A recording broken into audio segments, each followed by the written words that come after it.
There are moments in life that strike like lightning out of a clear sky, moments that shatter everything you thought was stable. The phone call came like that, sudden, violent. Fragile pieces of my world broke apart like glass against concrete. One minute, I was navigating the everyday chaos of motherhood and marriage. The next, I was standing at the edge of an emotional cliff, watching my life unravel, thread by thread. I'm Kelly. I met John just after college. He was magnetic, driven, and full of dreams. He swept me into a world I thought would be safe and lasting. Before long, we were married, settling into the modest apartment he'd bought before the wedding. It wasn't luxurious, but it was ours. Every inch of it held meaning. Like the pages of a book we were writing together, Sarah came soon after, our daughter, our living proof that love once bloomed without hesitation. She had John's brilliant blue eyes and wild dark hair. She was radiant, pure joy bottled in a child's frame.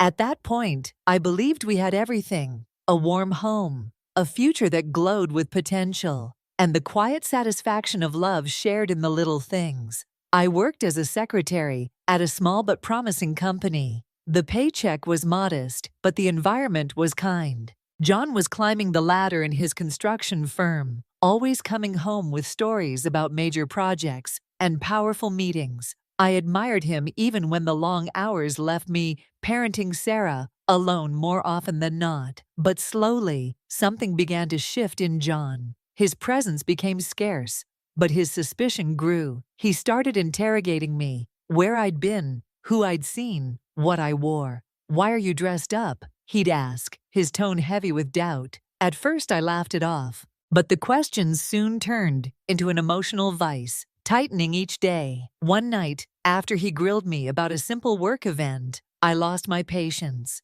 "You think I'm cheating? With who, John?" "The mailman." He didn't even blink. "Don't play dumb, Kelly. I see the way men look at you. And your boss? He's married, with 3 kids. His words pierced me like a blade. I felt frustration boiling, but underneath it was heartbreak. "For God's sake, John, I'm your wife. I love you," I said, hoping he'd hear me. But he didn't. The arguments became more frequent, each one a small earthquake weakening the foundation of our marriage. I had never betrayed him, not in word or deed. Yet the poison of his mistrust seeped into everything: our conversations, our silences, our shared space. And all the while, Sarah remained in her innocent world of school, friends, and her iPad. I tried to shield her, but children see through more than we realize. The cruel irony was hard to ignore. John was the one who came home late, who traveled for work, who disappeared into meetings and deadlines. If anyone had reason to question, it was me.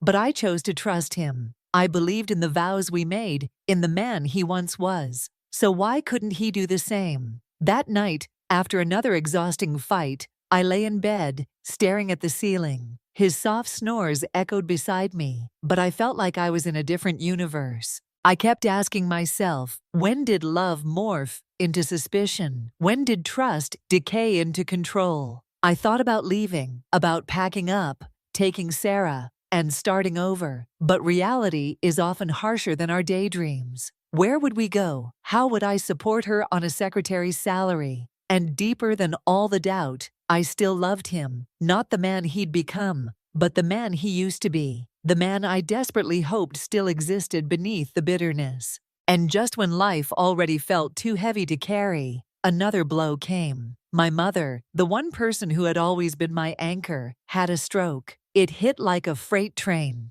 She had been strong, vibrant, and fiercely independent after my father passed. She filled her days with gardening, reading, and book clubs. Her home, nestled in an upscale neighborhood, was a symbol of the life she'd built from grief and resilience. I used to joke that she lived like a retired movie star. But that Tuesday morning, everything changed. The call came while I was at work. "She can't speak," the nurse said. "Her left side isn't moving." I ran to the hospital, my mind spiraling, heart racing. The following weeks became a blur: hospital visits, medical terms I barely understood, doctors who spoke in cautious tones. I searched every top clinic, desperate for hope, but the reality was brutal.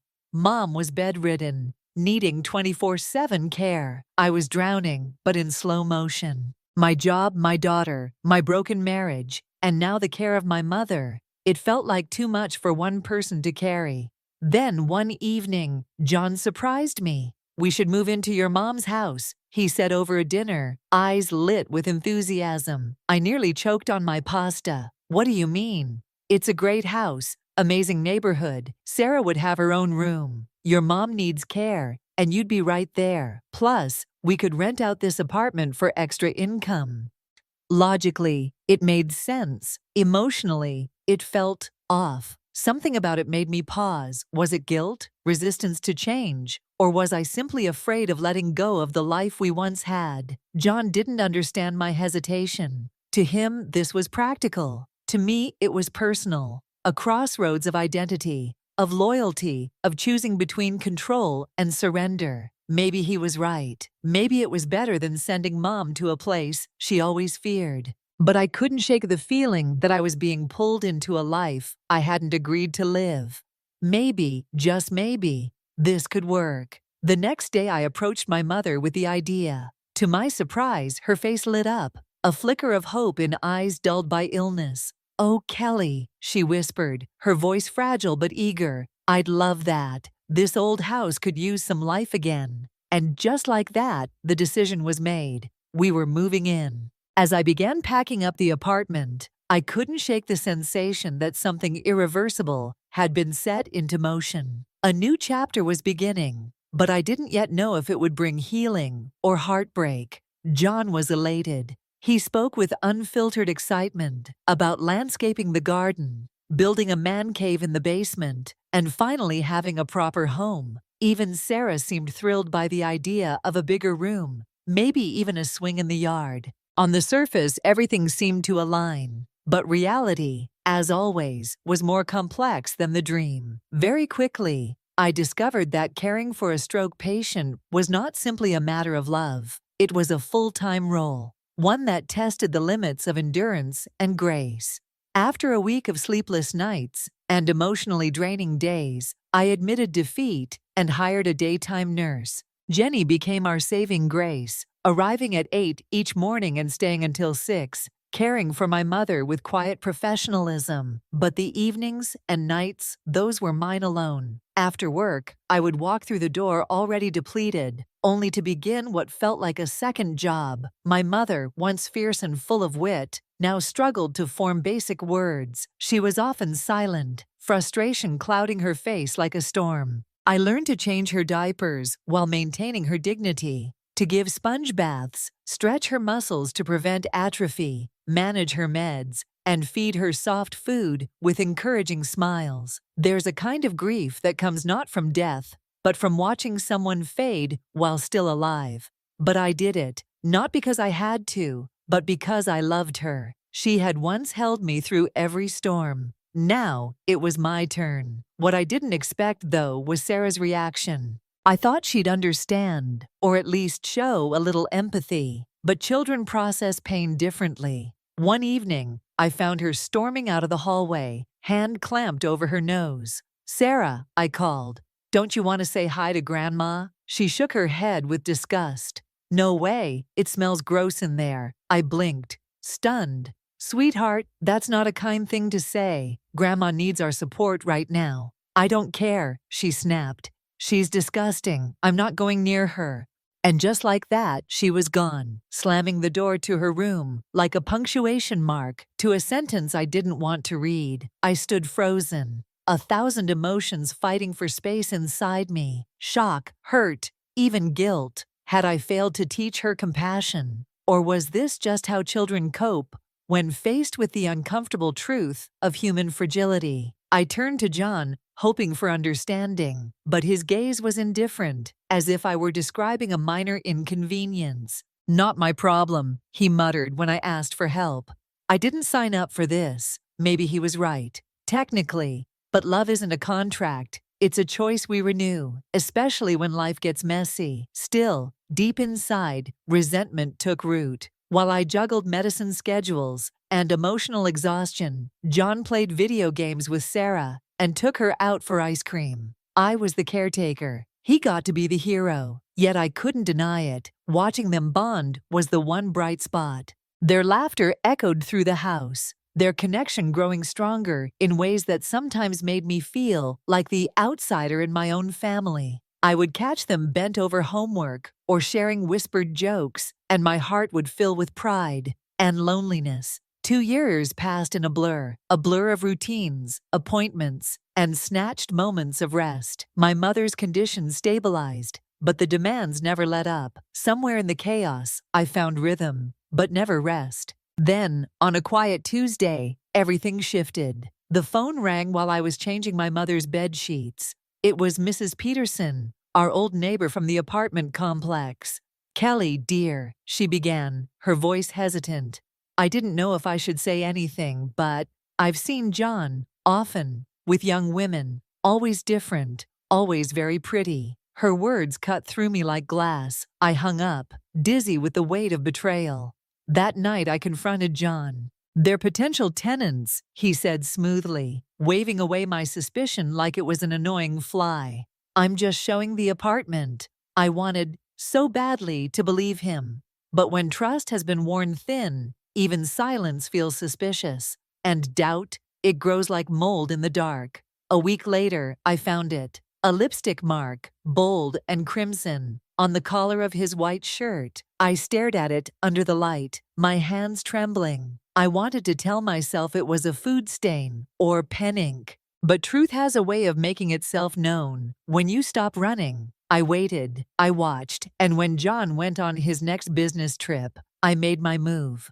With trembling hands, I unlocked the door to our old apartment. I didn't need to see, no. The sounds from the bedroom confirmed what I had feared. And when I opened the door, there he was, our bed, our sanctuary, defiled by betrayal. A stranger with him, half covered, scrambling to hide. John didn't even flinch. "What are you doing here?" he asked, as if I were the one intruding. I couldn't speak. I simply stood there, watching the life I fought so hard to hold together crumble in an instant. He sat up, emotionless. "Look, Kelly, I'm sorry you had to find out like this, but let's be honest, I'm bored. You're always busy with your mother. This is exciting." His words didn't just hurt, they hollowed me out. And in that moment, something in me went quiet, not with defeat, but with clarity. I turned and left my mind racing with what I needed to do next. The divorce proceedings were ugly. John fought me every step of the way, but in the end, we stood before a judge, dividing up our life together, as if it were nothing more than assets on a balance sheet.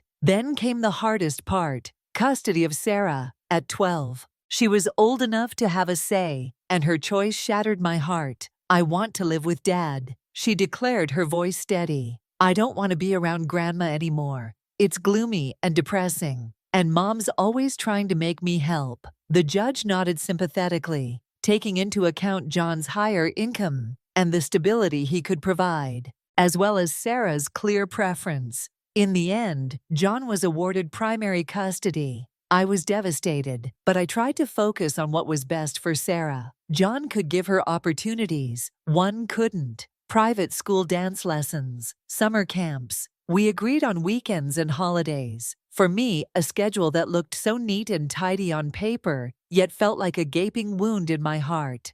As I watched Sarah pack her things, chatting excitedly about her new room at Dad's place, I felt like I was losing everything. My marriage was over, my daughter was leaving, and I was left with a house that felt more like a hospital than a home. The first few months after the divorce were tough, but I clung to my weekends with Sarah like a lifeline.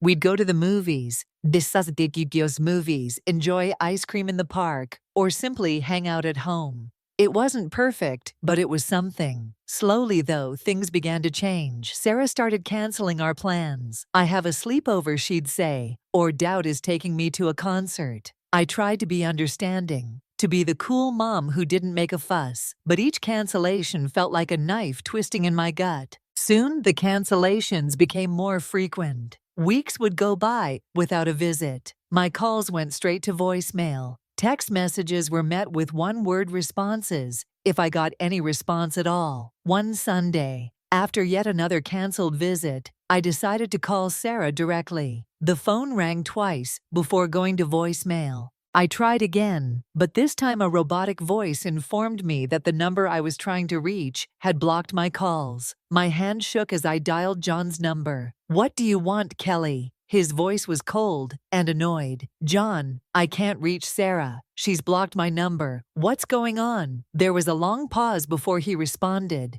"Look, Kelly, Sarah doesn't want to talk to you right now. You need to respect that she's my daughter.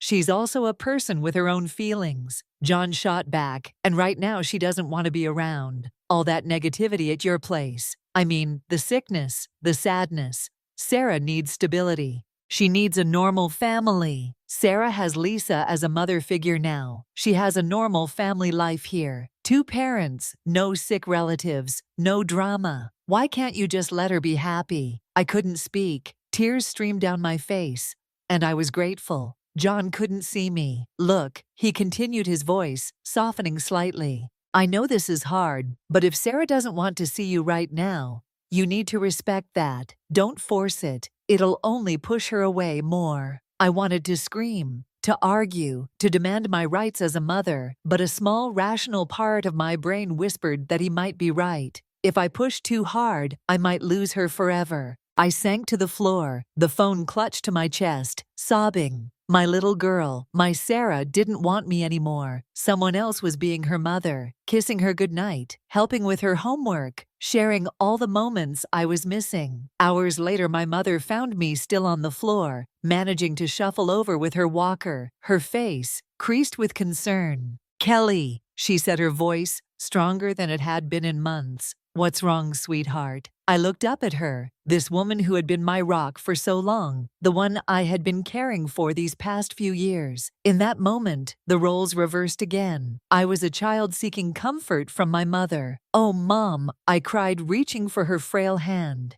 "I've lost her. I've lost my baby girl," she replied, squeezing my hand. Her touch was still weak, but it was full of love. "No, Kelly, you haven't lost her. She's just lost right now. She'll find her way back to you." Time seemed to stretch out in front of me like a vast ocean. 14 years. I thought, amazed at how quickly the years had flown by, like a dragonfly darting across the sky. My mom's condition had improved slightly over the years. She regained some mobility and speech, still caring for her. Remained a full-time job. When she passed away peacefully in her sleep, a mix of grief and shamefully relief washed over me. Suddenly, I found myself alone in this big, empty house. The silence was deafening. No more beeping medical equipment, no more rigid schedules of medications and therapy sessions, just me rattling around in a room full of memories, both haunting and cherished. Then out of the blue, my phone rang. The number was unfamiliar, but the voice, I'd know it anywhere even after all these years. "Mom, it's Sarah. I was hoping we could meet to talk." We arranged to meet at a cafe downtown. As I waited, my hand shook around my coffee cup, the warmth offering little comfort against the chill that had settled in my bones. I spotted a young woman entering, and it took me a moment to realize it was Sarah gone. Was the gangly preteen I remembered in her place, sat a poised, beautiful young woman. "Hi, Mom," she said, sliding into the seat across from me. We made awkward small talk, both of us feeling the weight of unspoken words hanging in the air. At first, she filled me in on her life, her job in marketing, her hobbies, her friends, but then she dropped the bombshell. "I'm getting married," she said, pulling an envelope from her purse. My heart swelled with joy, tinged with sadness. "Oh, Sarah, that's wonderful news. I'm so happy for you," I exclaimed. But before I could finish, she cut me off. "Actually, Mom, that's kind of why I wanted to meet. I was hoping to talk about Grandma's inheritance, the house, her savings. I want them." I felt like I'd been slapped. "Excuse me, look, Mom," she said, leaning forward, her tone sharper. "Now that house is in a great area. It's worth a fortune after the wedding. Jake and I want to live there, start our family there." Anger bubbled up inside me. "Sarah, you haven't set foot in that house in over a decade. You called it a tomb." She waved her hand dismissively. "I was a kid then, I've grown up. Times have changed. And let's face it, I'm Grandma's only grandchild. She would have wanted me to have it. I couldn't believe what I was hearing. Sarah, you didn't even come to her funeral. You didn't call or write for years. That's ancient history, she snarled. The point is that house should be mine.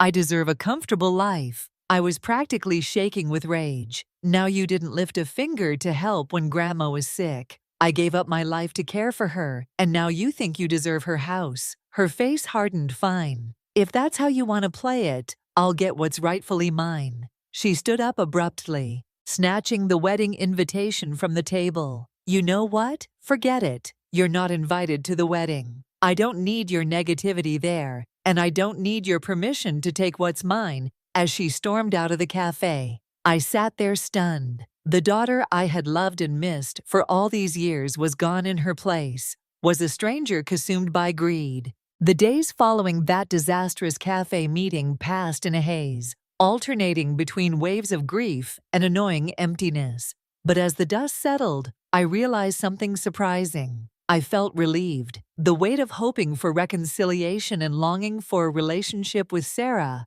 had lifted, replaced by a strange sort of peace. I didn't attend Sarah's wedding. I didn't send a gift or card instead. I spent that day volunteering at a local animal shelter, finding solace in the unconditional love of abandoned pets who needed care. It felt fitting. A few days later, curiosity got the better of me, and I found myself scrolling through Sarah's social media. She was radiant in white, smiling up at her new husband. For a moment, my heart clenched with the pain of what might have been, but then I saw a long rambling post about her cruel mother who refused to attend her wedding, who was withholding her rightful inheritance out of spite. I read it twice, marveling at the sheer audacity of her lies. Part of me wanted to comment to set the record straight, but what would be the point? The people who mattered, my family, those who had seen me care for Mom all those years, knew the truth. As for everyone else, well, their opinions of me were based on a stranger's social media posts, hardly my concern.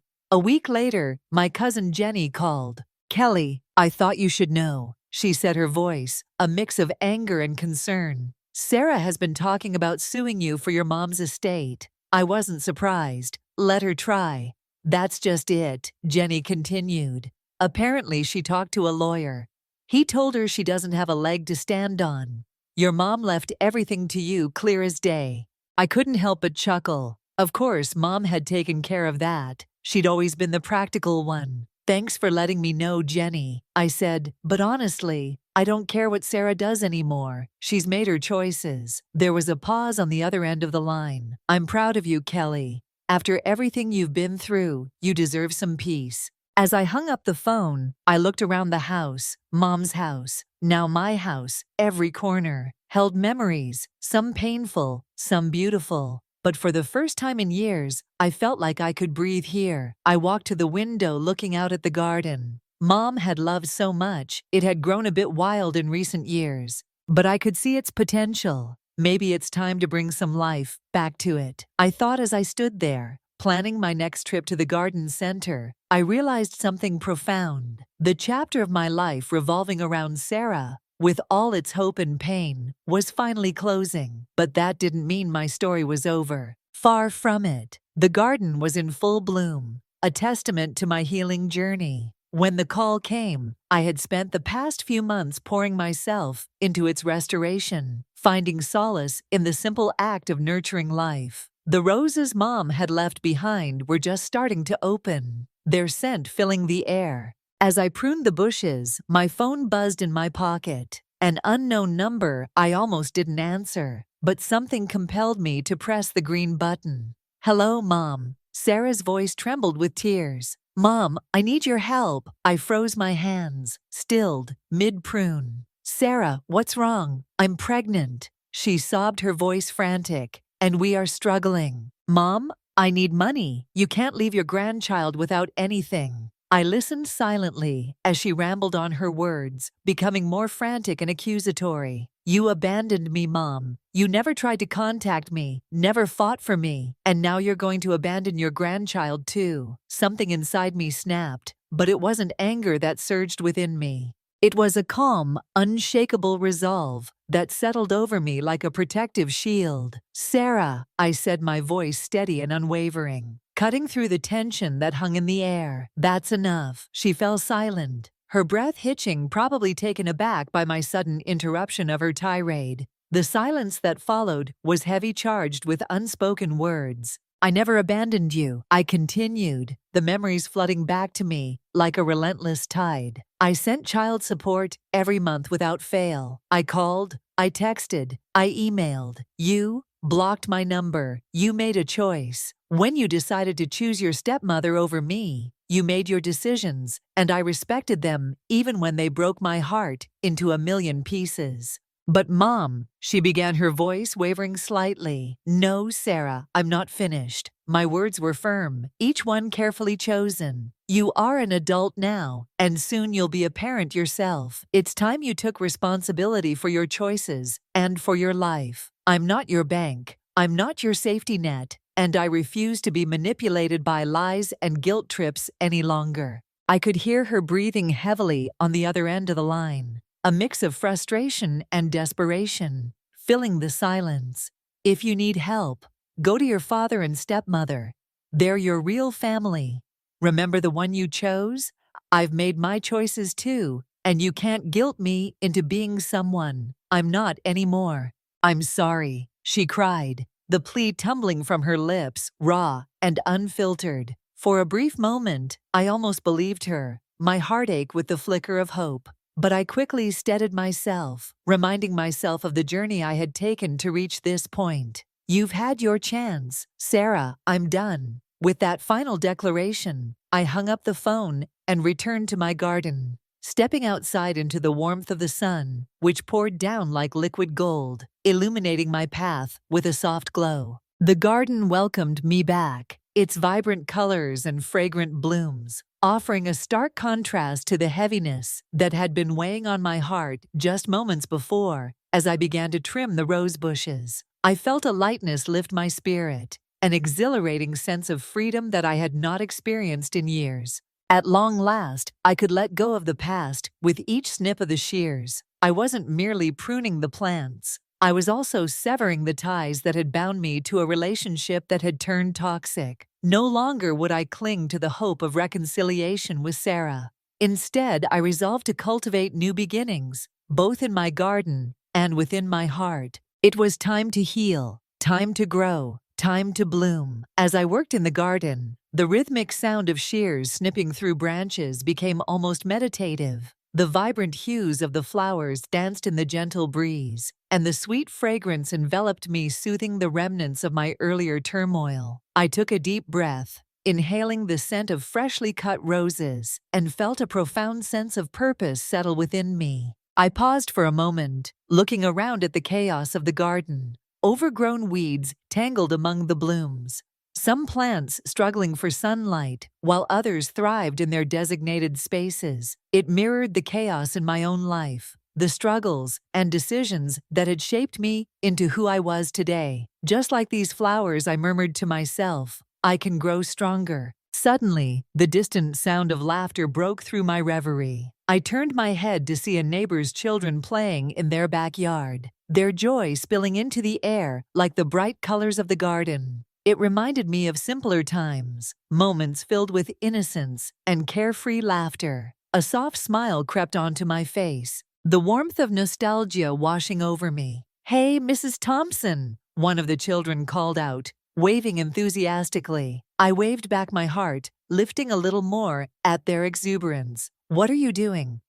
"Just giving my roses a little trim," I replied, gesturing towards the blossoms. "What about you?" "We are playing pirates," the girl declared, brandishing an imaginary sword with all the ferocity of a seasoned warrior. "Want to join us?" I laughed softly, the sound genuine and light. "I think I'll stick to my roses for now, but keep fighting those pirates." As I resumed my work, I couldn't help but think about the fresh start I was nurturing, not just in my garden, but in my life. I felt an unfamiliar excitement bubbling within me, a mix of hope and determination. It was a promise to myself that I would focus on the relationships that truly mattered, those that brought joy and love instead of pain. After I finished trimming the last rosebush, I stepped back to admire my handiwork. The garden looked rejuvenated, vibrant with life, just as I wanted to be. "You've got this," I whispered to myself, feeling a sense of empowerment surge through me. It's time to embrace the future. Later that evening, as the sun dipped below the horizon, painting the sky in shades of pink and orange, I decided to invite a close friend over for tea. I reached for my phone, my heart racing with anticipation. It was time to reconnect with the people who mattered, to surround myself with positivity and support. "Hey Claire," I said when she answered. "Would you like to come over for tea? I'd love to catch up." "Absolutely. I'll be there in a bit," she replied, her enthusiasm palpable. As I prepared the tea, I felt a renewed sense of excitement. I arranged the cups on the table, adding a few freshly cut roses as a centerpiece. Everything was coming together, and I was ready to share my journey with someone who would understand. When Claire arrived, her warm smile instantly brightened the room. "Wow, your garden looks amazing," she exclaimed, admiring the blooms. "Thank you. It feels good to finally take control," I said, pouring the steaming tea into our cups. We settled into the cozy nook of my living room, the sunlight fading into a soft glow. As I shared my story, my struggles with Sarah, and the clarity I had found in my garden. "You've made the right choice, setting those boundaries," Claire said, her voice supportive and kind. "It's essential to prioritize your well-being." I nodded, feeling a sense of relief wash over me for the first time in a long while. I felt truly understood. Together we laughed, reminisced, and even shared our dreams for the future. As the evening wore on, I realized that each connection I nurtured, every choice I made to step forward, was like planting a seed in my heart, allowing it to bloom into something beautiful. "Here's to new beginnings," I said, raising my cup to toast. "To new beginnings," Claire echoed, her smile radiant as we clinked our cups together. In that moment, I felt an overwhelming sense of peace and gratitude. The sun might have set, but the dawn of a new chapter was just beginning. It was time to embrace the light, the growth, and all the possibilities that lay ahead. Thank you for watching today's story. If you enjoyed this video, please give it a thumbs up and share it with your friends. We'd love to hear your thoughts in the comments below, so feel free to share your opinions, and don't forget to subscribe to our channel for more great stories. We'll see you in the next video.